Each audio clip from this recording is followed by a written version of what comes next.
Assalamualaikum warahmatullahi wabarakatuh.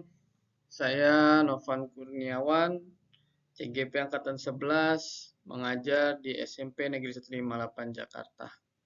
Kali ini saya mengerjakan tugas demonstrasi kontekstual eh, seperti dialog antara dua guru atau komik cerita antara dua guru.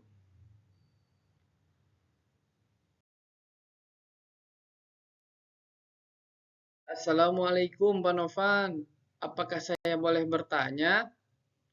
Waalaikumsalam Pak Imam. Tentu saja boleh atuh. Bagaimana ya cara mendidik anak-anak zaman sekarang ini? Memangnya kenapa Pak Imam? Anak-anak sekarang ini susah diatur sepertinya.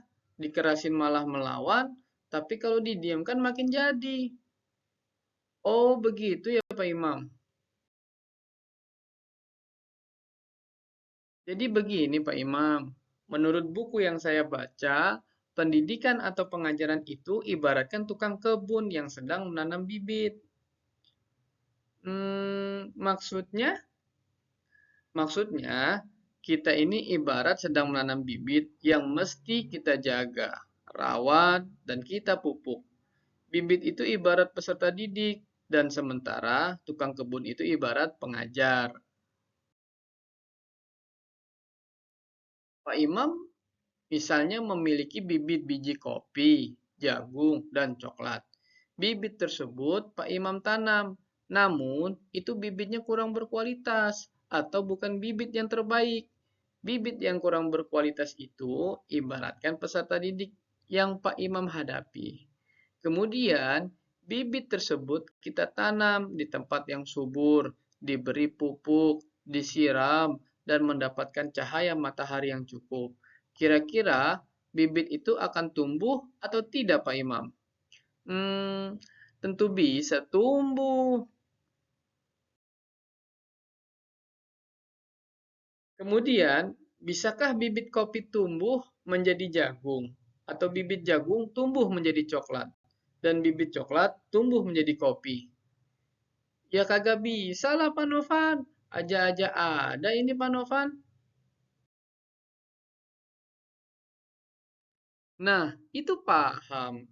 Jadi, kita ini sedang menanam bibit yang berbeda-beda. Maka tidak bisa kita samakan peserta didik kita dengan yang kita inginkan. Setiap peserta didik memiliki kodrat alam yang berbeda-beda. Kodrat alam itu kita ibaratkan seperti jenis bibit. Namun, memiliki kodrat zaman yang sama. Kodrat zaman itu seperti kita merawatnya sampai dia tumbuh. Tentunya, jika kodrat alamnya berbeda, maka gaya belajar mereka pun berbeda. Oh, begitu ya Pak Novan? Iya dong. Maka dari itu, kita mesti melakukan perubahan dalam metode mengajar kita.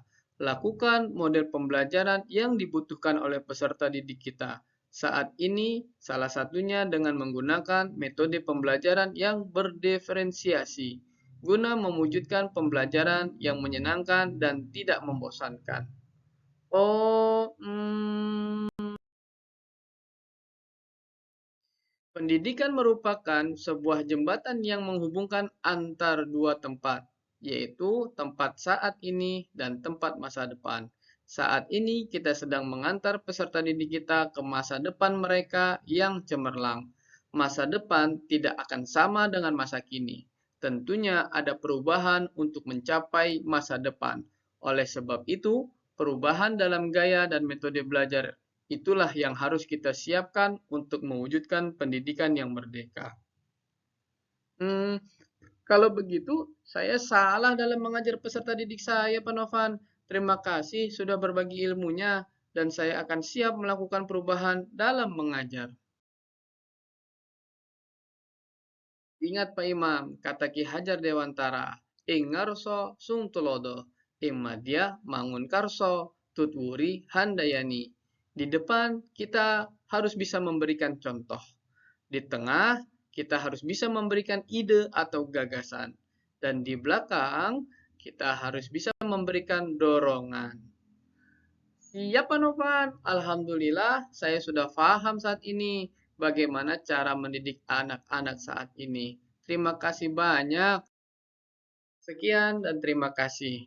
Mohon maaf jika banyak salah. Assalamualaikum warahmatullahi wabarakatuh.